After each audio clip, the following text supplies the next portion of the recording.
പ്രിയമുള്ള കലാസ്നേഹികളെ, ഞാനൊരു കൊച്ചു കഥാപ്രസംഗത്തിൻ്റെ ഒരു രൂപം നൽകുകയാണ്. എല്ലാവരും ലൈക്ക് ചെയ്യണം, സപ്പോർട്ട് ചെയ്യണം. ഞാൻ ഇതുവരെ 29,900 പാട്ടുകൾ എല്ലാവരും കേട്ട് കഴിഞ്ഞു. പക്ഷേ ലൈക്കും സബ്സ്ക്രൈബറും മാത്രം വളരെ കിട്ടിയിട്ടില്ല.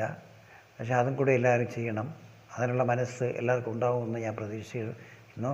ഞാൻ കഥ തുടരുന്നു. പ്രശാന്തസുന്ദരമായ ഒരു ഗ്രാമം. ആ ഗ്രാമത്തിൽ 2 കുടുംബങ്ങൾ. ഇങ്ങേക്കരയിൽ തങ്കപ്പൻപിള്ള, അങ്ങേക്കരയിൽ ഭാർഗവൻപിള്ള. ഇവർ തമ്മിൽ വളരെയധികം ശത്രുക്കളാണ്.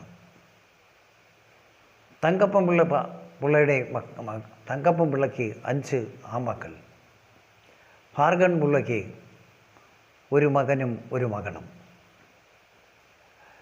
ആ നാട്ടിൽ ഒരുവിധമുള്ള സാധാരണക്കാർക്കെല്ലാം ഭാർഗവൻപിള്ളയുടെ മക്കളെ ഭയമായിരുന്നു. അവർ പറയുന്നതെല്ലാം എല്ലാവരും അനുസരിച്ചു കൊള്ളണം. അതായിരുന്നു അവിടുത്തെ നിയമം. അങ്ങനെ ഇരിക്കെ തങ്കപ്പൻപിള്ളയുടെ മകൻ ഗൾഫിലേക്ക് പോയി ചെന്നപ്പെട്ടത് നല്ലൊരു സാഹചര്യത്തിൽ. നല്ലൊരു അറബിയുടെ കീഴിൽ നല്ലൊരു ജോലി, നല്ല സമ്പാദ്യം, നല്ല ശമ്പളം, കൂടെ നല്ലൊരു കൂട്ടുകാരനെയും കിട്ടി. ആ കൂട്ടുകാരൻ ഒരു അടിതടം ഒക്കെ അറിയാവുന്ന ആളായിരുന്നു. അയാളിൽ നിന്നും കിട്ടാവുന്നത്ര അറിവുകൾ, അടവുകൾ എല്ലാം തങ്കപ്പൻപിള്ളയുടെ മകൻ ശേഖരിച്ചു. ഇതൊന്നും മറ്റാർക്കും അറിയില്ലായിരുന്നു. ഒരു ദിവസം പ്രതീക്ഷിക്കാതെ തങ്കപ്പൻപിള്ളയുടെ മകൻ നാട്ടിലെത്തി. ഭാർഗവൻപിള്ളയും മക്കൾക്കും ഇതത്ര ദഹിച്ചില്ല.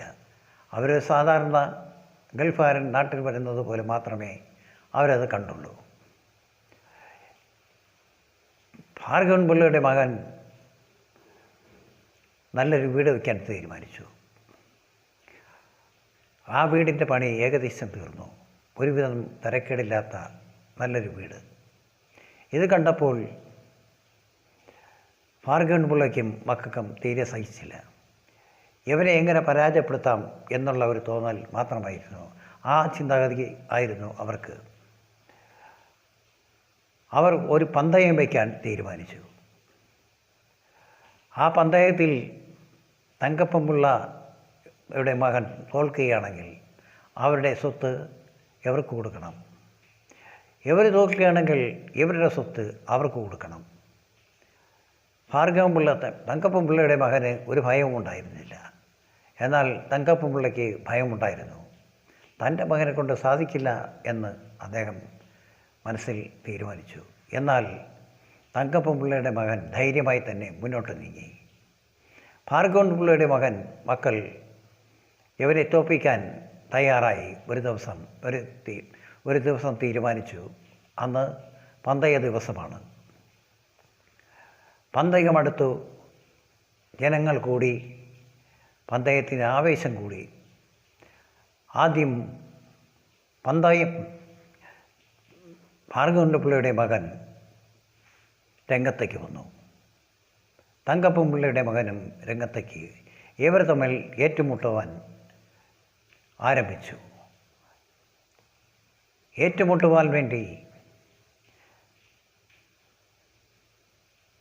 ഭാർഗവൻപിള്ളയുടെ മകൻ ഇവനെ തൂക്കിയെടുത്ത് നിലത്തടിക്കാൻ ഒരു ശ്രമം നടത്തി. പക്ഷേ തങ്കപ്പൻപിള്ളയുടെ മകൻ കറങ്ങിത്തിരിഞ്ഞു ഇവനെ കുത്തിയെടുത്ത് ദൂരേക്കെറിഞ്ഞു. ആ വീഴ്ചയിൽ അവന് പെട്ടെന്ന് എഴുന്നേൽക്കാൻ കഴിഞ്ഞില്ല. അങ്ങനെ ഓരോരുത്തരെയും തങ്കപ്പൻപിള്ളയുടെ മകൻ പരാജയപ്പെടുത്തി.